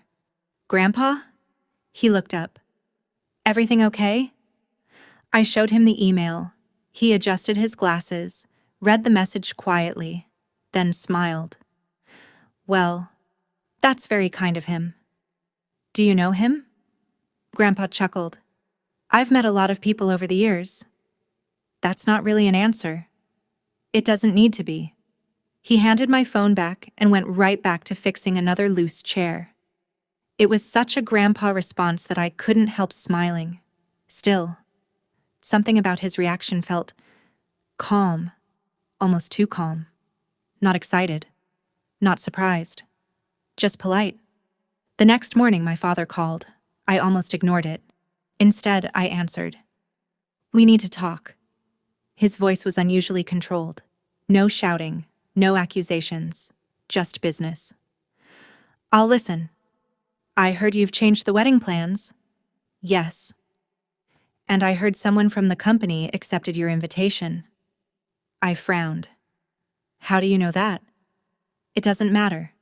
That meant it absolutely mattered. He took a slow breath. "You still have time to fix this." "I already fixed it." "No. You complicated it." I stayed quiet. He continued. "The chairman rarely attends private events. If he really comes, everything has to be handled properly. Our guests will be welcomed." "That's not what I'm talking about." "I know." There was a pause before he lowered his voice. "I'm asking for one reasonable compromise." "What compromise?" "Your grandfather doesn't have to stay in the back anymore." That caught me off guard. "I'll move him closer." Closer. Not beside me. Not at the family table. Just less visible. As long as he isn't seated at the head table. I closed my eyes for a second. There it was. The real issue had never changed. You still think people will judge you because of him. This isn't personal. It became personal a long time ago. You don't understand how these events work. I understand exactly how this one works. He sighed heavily. My promotion is being finalized. I know. One mistake could change everything. I looked around the hall where volunteers were arranging flowers, laughing over coffee, and helping because they genuinely cared. Then I thought about Grandpa, who had spent his entire life making sure other people had clean classrooms, safe hallways, and working buildings. If anyone deserved the seat of honor, it was him. Dad. What? I've listened to everyone's opinion for months. I'm listening. But this is the first decision that's entirely mine. Silence. Then he spoke again, quieter than before. So that's your final answer? It is. No matter who shows up? No matter who. He didn't argue. He simply ended the call. I lowered my phone slowly. A few feet away, Ethan walked over carrying the final seating chart. He glanced at me. Everything okay? I nodded. Then I took a pen, crossed out the temporary version, and wrote Grandpa's name back in the seat beside mine at the head table. The week of the wedding finally arrived. Instead of rehearsing in a luxury ballroom, our wedding party gathered inside the community hall with paper cups of coffee, homemade cookies, and handwritten schedules taped to the wall. It wasn't glamorous. It felt real. Our officiant walked everyone through the ceremony while Ethan's younger cousins practiced walking down the aisle. One of them forgot where to stand and everyone laughed, including Grandpa. For a little while, the family drama stayed outside those doors. I almost forgot about it. Almost.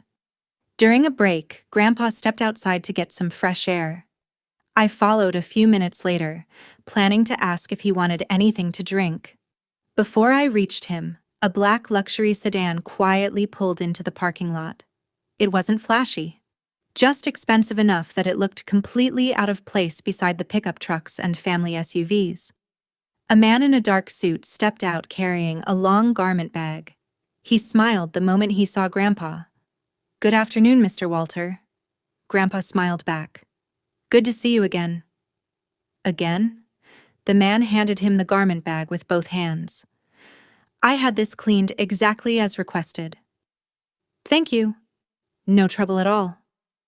Their conversation lasted less than a minute. No business cards, no introductions. The man simply nodded politely before driving away. I walked over. "Grandpa." He looked at me like nothing unusual had happened. "Who is that?" "Oh." He glanced toward the road. "An old acquaintance." "An acquaintance who drives a car worth more than my apartment?" Grandpa laughed. "You notice everything?" "I notice strange things." He patted my shoulder. "Don't overthink it." Then he carried the garment bag back inside. That should have been the end of it. It wasn't. While helping him hang the bag in a storage room, I noticed a small embroidered logo on the cover. It belonged to one of the most exclusive tailor shops in the city. I'd only heard about it because my mother once joked that their suits cost more than most people's cars. I looked at Grandpa. "You bought something there?" He shrugged. "Not exactly." Before I could ask another question, Ethan called my name from across the hall. When I came back, Grandpa had already changed the subject. Later that afternoon, my aunt stopped by with a box of old family photos she'd found while cleaning her attic. "We thought you might want these on the memory table." Everyone gathered around sorting through them. There were pictures of birthdays, fishing trips, Christmas mornings. Then I noticed one that didn't fit. Grandpa looked much younger. He was wearing a dark suit instead of work clothes. Standing beside him were several men in formal attire outside an office building. One of them looked strangely familiar. "I don't remember this one," I said. My aunt leaned closer. "Oh." She hesitated. "That was from one of those annual dinners." What annual dinners? She opened her mouth. Then she looked toward Grandpa. He had just walked into the room. Oh, it was nothing important, she said quickly, sliding the photo back into the box. It was years ago. The answer felt rehearsed. Even Ethan noticed. After everyone left that evening, I spread the remaining photographs across one of the tables. The expensive tailor, the luxury sedan, the mysterious annual dinners. The people who seemed to recognize Grandpa before he recognized them. None of it matched the story I'd grown up believing. I picked up that photograph one more time. This time I looked less at Grandpa, and more at the face standing beside him, wondering why it felt so familiar. The stack of blank seating cards sat in front of me long before anyone else arrived. The hall was quiet except for the soft hum of the air conditioner and the scratch of my pen moving across thick ivory cardstock. I could have printed them. Instead, I wanted to write every name myself. It felt personal. For months, other people had been deciding who mattered at my own wedding. Not anymore. Ethan walked over carrying 2 cups of coffee. I had a feeling I'd find you here. He set one beside me and glanced at the growing stack. You're handwriting all of them? I know it's old-fashioned. No. He smiled. It's very you. I laughed softly. I think I needed one last reminder that this wedding still belongs to us. He leaned over my shoulder. I had already finished the tables for our friends, neighbors, co-workers, and his family. Everyone who had shown up because they loved us. No titles, no VIP section, no executive seating. Just people. He pointed toward the last empty card. Only one left. I nodded. I saved it for last. I picked up my pen. For a second, I simply stared at the blank card. Then I carefully wrote, Walter Brooks. The letters came out steadier than I expected. I smiled before placing the card in the center position at the head table, right beside Ethan and me. No hesitation, no second guessing, exactly where he belonged. Ethan rested a hand on my shoulder. That looks right. It finally feels right.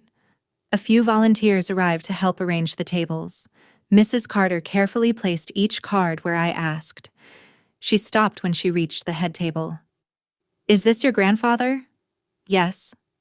He raised you, didn't he? He did. She smiled warmly. Then this seat makes perfect sense.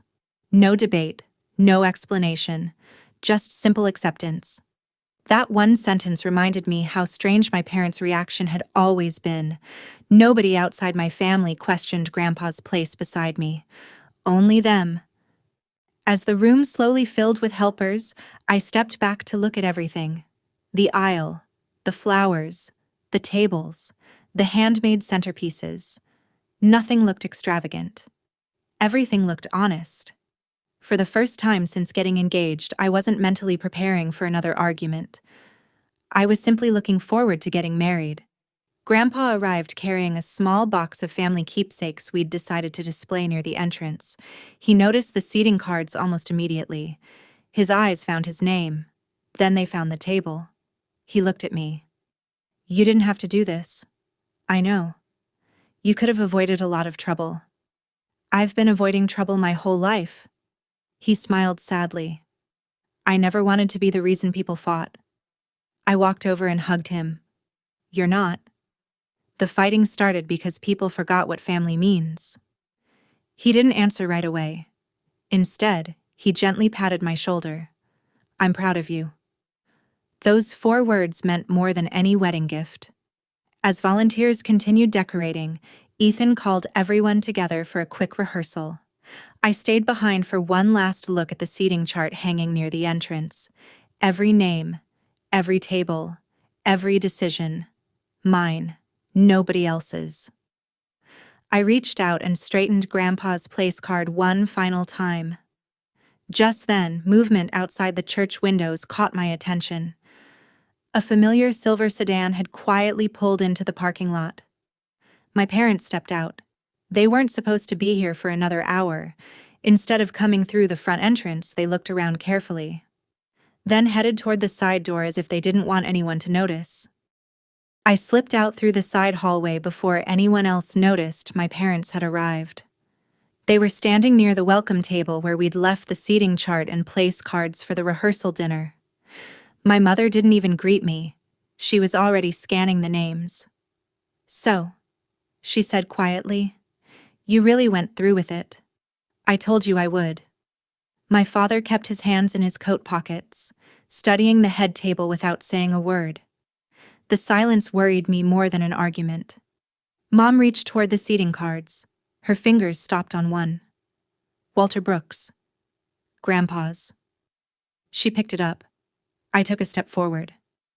"Mom?" She looked at me with the same tight smile she'd been wearing for weeks. "You still have time." "No." "Think carefully." "I already have." She held the card between both hands. "This isn't about pride. It stopped being about seating a long time ago." She shook her head. "You refuse to understand what's at stake. My wedding? Your father's future." Dad finally spoke. "The chairman is attending." "I know. He'll be watching everything. He'll be attending a wedding, Dad, not conducting an audit." His jaw tightened. "You don't know how these people think." I couldn't hold back anymore. "I don't think you know how people think." Mom let out a frustrated breath. "Your grandfather doesn't belong at the head table. He belongs beside me. He was a janitor. He raised me. They're not the same thing. They are to me." For a second, nobody moved. Then Mom looked down at the card in her hands. Before I realized what she was doing, she crumpled it into a tight ball. The sound of thick cardstock crushing echoed through the quiet hall. "There." She dropped it onto the table. Problem solved. Every conversation in the room stopped. The volunteers decorating nearby froze. Even Ethan turned around from the front of the hall. I stared at the wrinkled card. Not because it was paper, because I knew exactly what she meant by crushing it. She wasn't destroying a place card. She was trying to erase the man whose name was written on it. "You don't get to do that," I said. "I just did." I picked up the card and slowly smoothed it against the table. The crease lines wouldn't disappear. Neither would the message behind them. Dad stepped closer. "This is your last opportunity." "I've already answered. If Walter sits beside you, your mother and I will not participate." "You'd miss your own daughter's wedding?" "If that's what it takes." The room became painfully quiet. Nobody knew where to look. Ethan took one step toward me but stopped, giving me the chance to answer for myself. Mom folded her arms. "Choose. Your grandfather or your parents." Before I could respond, I heard the soft scrape of a chair behind us. Everyone turned. Grandpa was standing near the doorway. He had come in carrying a small box of family photos for the memory table. He wasn't moving. His eyes rested on the wrinkled card in my hands. Then they slowly lifted toward my parents. For just a second, nobody spoke. Grandpa had heard enough. Enough to understand exactly what they thought of him. He lowered his eyes, managed a faint smile that looked more polite than happy, and quietly said, "I'm sorry if I've caused trouble." Every person in the room looked at me, waiting. I looked at my grandfather, then at my parents. And I realized the next words out of my mouth wouldn't just decide the seating chart. They would decide who I was willing to stand beside in front of everyone. Nobody said a word. The entire hall seemed to be waiting for me. I looked at the wrinkled place card in my hand, then carefully flattened it against the table one more time. The creases were still there, but Grandpa's name was readable. I placed it back where it belonged. Then I turned toward him. "Grandpa." He gave me a small shake of his head. "It's all right, sweetheart." "No," I said quietly. "It isn't." He opened his mouth as if he wanted to calm me down again, but I couldn't let him carry the weight of this conversation anymore. I faced my parents. I've spent months trying to keep everyone happy. Neither of them responded. I listened when you wanted a bigger venue. I listened when you changed the guest list. I listened when you replaced vendors. I even listened when you turned my wedding into one of Dad's networking events. I paused. But every compromise somehow ended with Grandpa losing something. My mother's expression hardened. We were protecting your father's future. And who protected mine? Silence. Who protected the man who actually raised me? Dad finally spoke. You don't understand what I've sacrificed to build my career. I do. I met his eyes. But your career doesn't get to erase the person who taught me what family means. His face tightened. You'll regret embarrassing us. I'm not embarrassing you. I took a slow breath. You're embarrassing yourselves. The room stayed painfully quiet. Nobody interrupted. Nobody looked away. My aunt lowered her head. A few of the volunteers exchanged uncomfortable glances, but no one tried to stop me. For the first time in my life, I wasn't trying to earn my parents' approval. I was simply telling the truth. Mom crossed her arms. So this is your decision? It is. You would choose him over us? I looked toward Grandpa. He still looked heartbroken, almost guilty for standing there. Then I looked back at my parents. I'm choosing the people who choose me. Mom grabbed her purse. Dad picked up his car keys. Neither of them raised their voices. That somehow made it hurt even more. Dad looked at me one last time. If Walter walks beside you tomorrow, he will. Then your mother and I won't. I nodded slowly. I'm sorry you made that choice. For a second, I thought he might say something else. Instead, he turned toward the exit. Mom followed without another word. The front door closed behind them. The sound echoed through the hall. Nobody moved for several seconds. Grandpa looked absolutely crushed. I'm so sorry, he whispered. You shouldn't have to lose your parents because of me. I walked over and took both of his hands. I'm not losing them because of you. His eyes filled with tears. I never wanted to stand where your father should. I squeezed his hands gently. Then don't. He looked confused. I smiled through my own tears. I don't want you standing where my father should. I want you standing where you've always belonged. He frowned slightly. What do you mean? I glanced toward Ethan. He smiled before giving me a small nod. We had talked about this possibility the night before. I turned back to Grandpa. Would you do me the honor? My voice almost broke. Of walking me down the aisle? He stared at me. For the first time in my life, my grandfather didn't seem to have words. His lips trembled. I thought that honor belonged to your father. It belongs to the man who raised me. He covered his face for a moment before pulling me into the tightest hug I'd ever felt. Around us, people quietly wiped away tears. Even Ethan's father looked away to compose himself. Our officiant smiled softly. I think, he said, we just finished the most important part of tomorrow's rehearsal. A few nervous laughs broke the tension. Someone started adjusting chairs again. The musicians returned to practicing. Little by little, the room came back to life. So did I. That evening, after everyone went home, I carefully hung my wedding dress where it would be ready in the morning. Beside it rested Grandpa's freshly pressed suit. For the first time in months, there were no more decisions left to make. When I looked out the bedroom window before going to sleep, the church lights were already glowing in the distance. Our wedding day had finally arrived. The church felt quieter than I expected. Not because it was empty. It was filled with soft conversations, flowers arranged by neighbors, handmade decorations, and familiar faces smiling as they found their seats.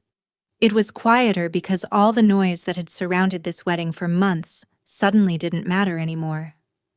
I stood in the bridal room, smoothing my dress for what had to be the 100th time. My fiancé stepped inside for just a second before the ceremony. You okay? He asked. I smiled. I think so.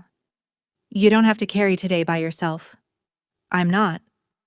That was the first time in weeks I truly believed those words. A gentle knock came at the door. Grandpa stood there wearing the same dark suit I'd seen him carefully preparing days before. It wasn't expensive. The sleeves had been altered by hand, and I recognized the polished shoes he'd probably owned for years. But he looked proud. Not proud of himself.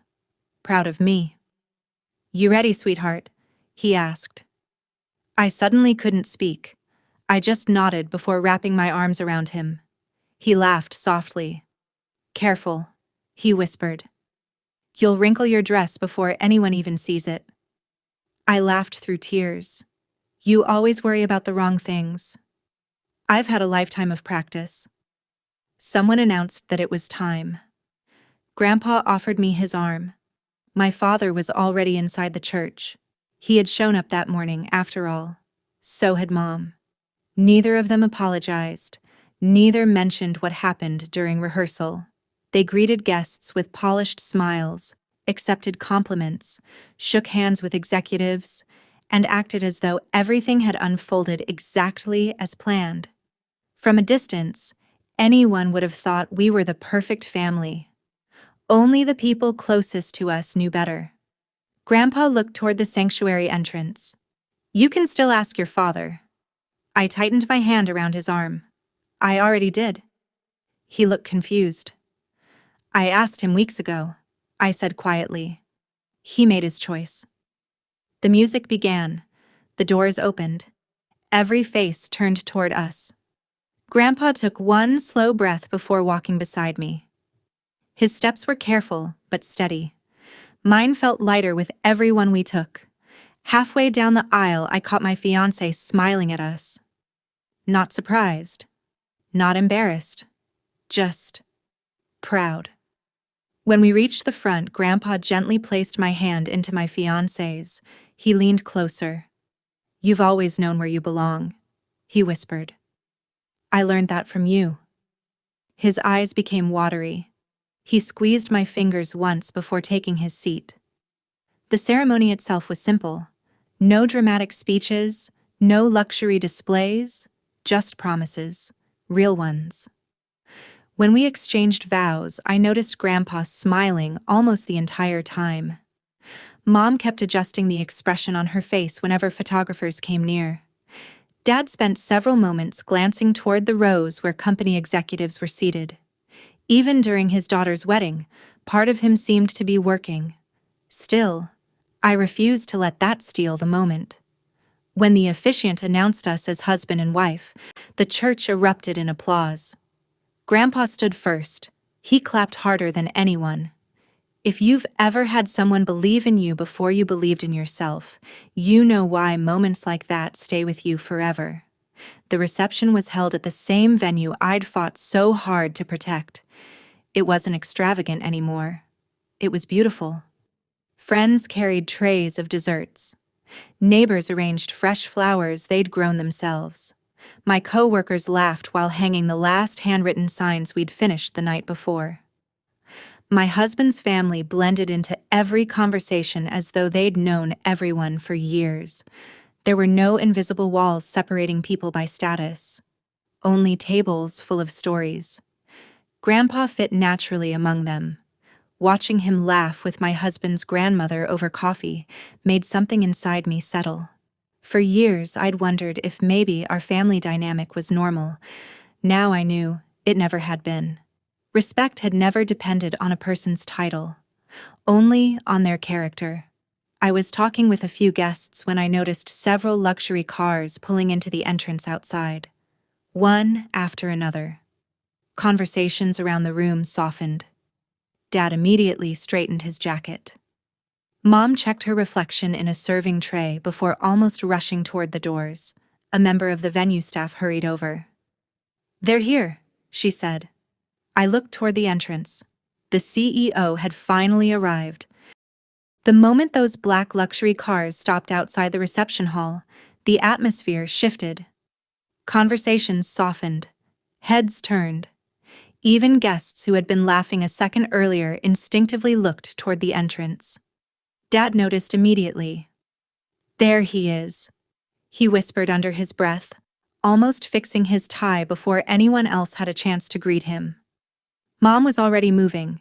She straightened a centerpiece that didn't need fixing, checked her smile in a nearby window, then hurried toward the front doors as if she had been rehearsing this exact moment for months. I exchanged a look with my husband. "So this is the famous CEO," he murmured. "I guess." Dad had talked about him for nearly a year. Every possible promotion, every executive meeting, every late night at the office. Everything somehow came back to this man. If the CEO approved of him, Dad believed his entire career would change. The doors opened. A tall man in his 60s stepped inside with several executives following behind him. He wasn't loud. He didn't make an entrance, but people naturally moved aside for him. Dad reached him first. "Mr. Harrison," he said enthusiastically, extending both hands. "It's an honor that you could make it." The CEO smiled politely. "Congratulations to your daughter." Thank you so much." Dad laughed a little too loudly. "Please, let me introduce you to a few important people." Within seconds, Dad was leading him across the room. "This is our regional vice president, our legal director, our biggest client, my brother-in-law, my oldest friend." He sounded less like the father of the bride, and more like a corporate host running a networking event. Mom followed just behind them, proudly adding details. "My husband has been leading several successful projects. We're hoping he'll be considered for the executive opening next quarter." The CEO nodded courteously. He listened, shook hands, smiled. But something about him seemed distracted. His eyes kept drifting around the room, almost as though he were looking for someone. Dad didn't notice. He kept talking. "And over here, we've reserved our best table for you and the executive team." The CEO stopped walking. Not dramatically, just stopped. His gaze had landed somewhere across the reception hall, toward the quieter corner, toward the table where Grandpa sat with my husband's grandparents and a few neighbors. Grandpa was laughing at something one of the children had said. He had no idea anyone important had even entered. The CEO didn't respond to Dad's introduction. Instead, he looked past everyone. His expression changed. It wasn't surprise. It wasn't confusion. It looked almost warm. Dad finally noticed. "Mr. Harrison?" No answer. The CEO slowly stepped away from the group. Dad blinked. "Sir?" Again, nothing. Everyone instinctively turned to watch where he was going. He crossed the room without hesitation. Executives hurried after him. Dad and Mom followed, looking increasingly confused. I found myself walking too. The conversations around us faded one by one. Even the musicians slowed before stopping completely. Grandpa finally looked up from his coffee. He frowned slightly, recognizing someone approaching but not immediately reacting. The CEO smiled. A real smile this time, not the polite corporate version he'd worn all evening. He stopped directly in front of Grandpa's table. For a second, no one spoke. Dad looked completely lost. "I'm sorry," he said carefully. "Sir, do you know my father?" The CEO didn't even glance at him. His attention stayed on Grandpa. Grandpa slowly pushed his chair back and stood. The two men looked at each other for several quiet seconds. Neither seemed interested in the dozens of confused people surrounding them. I could almost hear everyone's thoughts. How could the CEO possibly know a retired janitor? Grandpa gave a small smile. "It's been a long time." "It certainly has." The CEO's eyes softened. He stepped forward as though greeting someone he deeply respected. Then he spoke words that froze the entire reception hall. "Good evening." He paused for only a heartbeat. "Chairman." Silence settled over the room, not the comfortable kind, the kind where no one even remembered to breathe. Chairman? The word echoed through the reception hall. Dad stared at the CEO, then at Grandpa, then back again, as if he'd misheard. I'm sorry, Dad said with a nervous laugh. I think there's been a misunderstanding. The CEO finally looked at him. There hasn't. He turned back to Grandpa and extended both hands. It's been too long, sir. Grandpa accepted the handshake with the same quiet smile he'd always worn. I told you years ago, Grandpa said gently, you don't have to call me that anymore. I respectfully disagree. The CEO actually laughed. You'll always be chairman to those of us who were there. I felt my heart pounding. My husband squeezed my hand. Did you know about this? I slowly shook my head. No. Neither of us had any idea what was happening. One of the executives standing behind the CEO smiled. I can't believe this. Another added quietly, most of the newer employees probably don't even know the story. Dad stepped forward. What story? The CEO looked genuinely surprised. You don't know? Dad's face had completely lost its color. Grandpa sighed softly. I never thought it mattered. The CEO glanced around the room before speaking. It matters because this company wouldn't exist without him. Every conversation in the room stopped. The CEO continued. 40 years ago, when the company was close to bankruptcy, several investors walked away. He smiled toward Grandpa. But one board chairman refused to abandon the employees. I stared at Grandpa. He lowered his eyes like someone embarrassed by the attention. The CEO kept talking. He sold nearly everything he owned to keep salaries paid. He rejected offers to move production overseas because he wouldn't lay off families who had built the company. He eventually stepped away from public leadership after his wife became ill. Someone whispered nearby, I've heard that story. I thought the chairman had passed away. The CEO nodded. Most people assumed that because he chose complete privacy. He looked at Grandpa again. When he retired, he requested that his name slowly disappear from company materials. No buildings. No portraits. No awards. He said the business belonged to the next generation, not to him. Grandpa rubbed the back of his neck. I never liked attention. The CEO smiled. We know. Then another memory suddenly hit me. The expensive cars. The annual meetings Grandpa always disappeared to attend. The old photographs where unfamiliar executives stood beside him. The Christmas cards with company logos I'd never recognized. The phone calls he always took outside. Every strange little detail I'd ignored for years suddenly connected. My husband whispered, That's why. I nodded. That's why. Dad looked physically shaken. He turned toward Grandpa. You worked for the company? Grandpa answered honestly. I helped build it. Dad blinked several times. No. You were the founding chairman? The words barely left Grandpa's mouth before Mom grabbed my arm. Hard. Hannah, she whispered urgently. Her voice had changed completely. Gone was the cold certainty she'd carried for months. She suddenly sounded desperate. You knew? No. But this changes everything. I slowly pulled my arm away.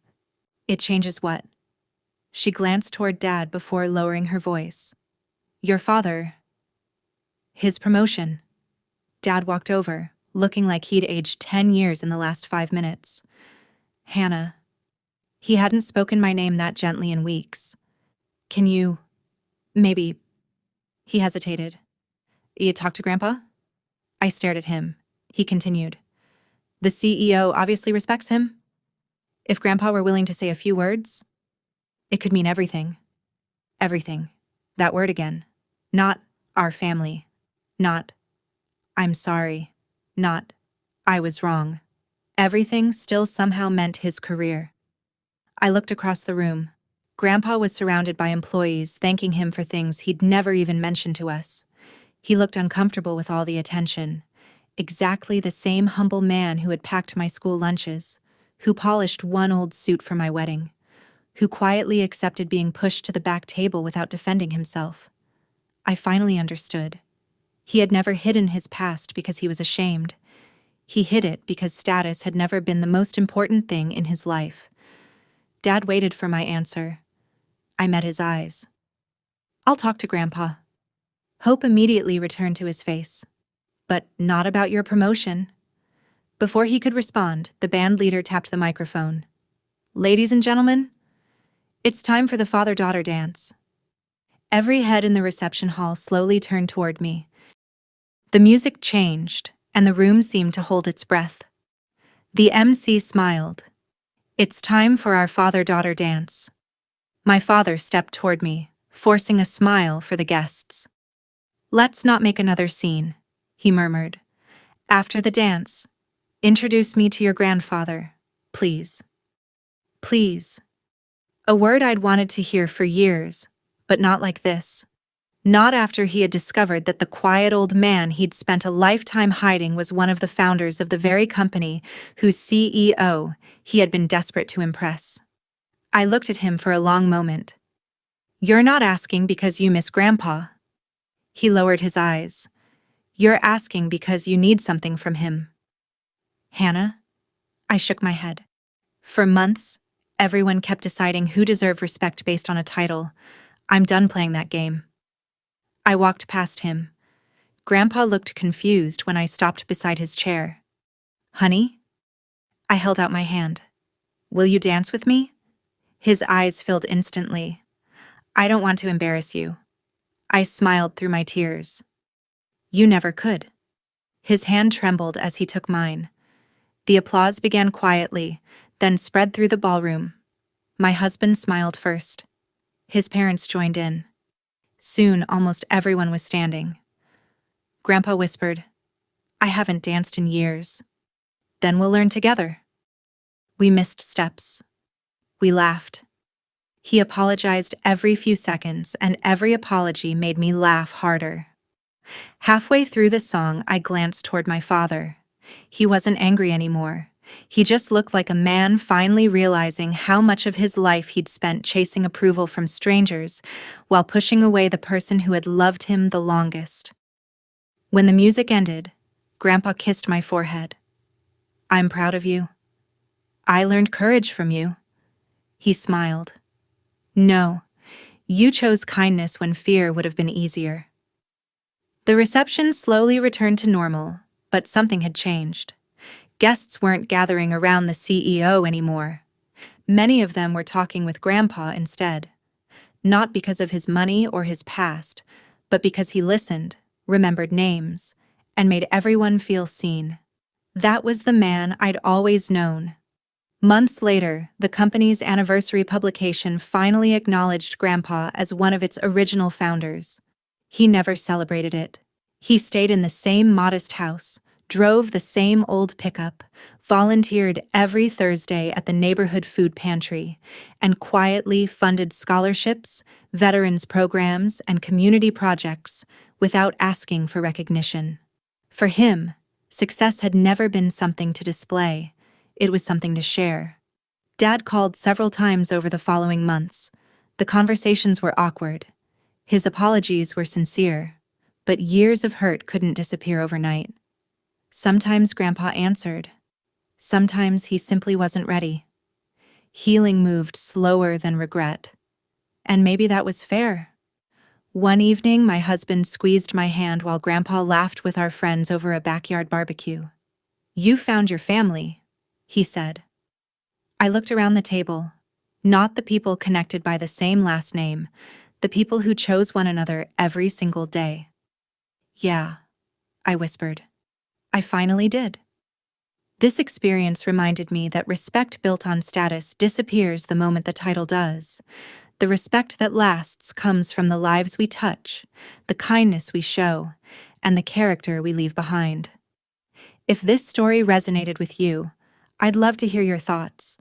Have you ever seen someone judged because of their job or background? Share your experience in the comments.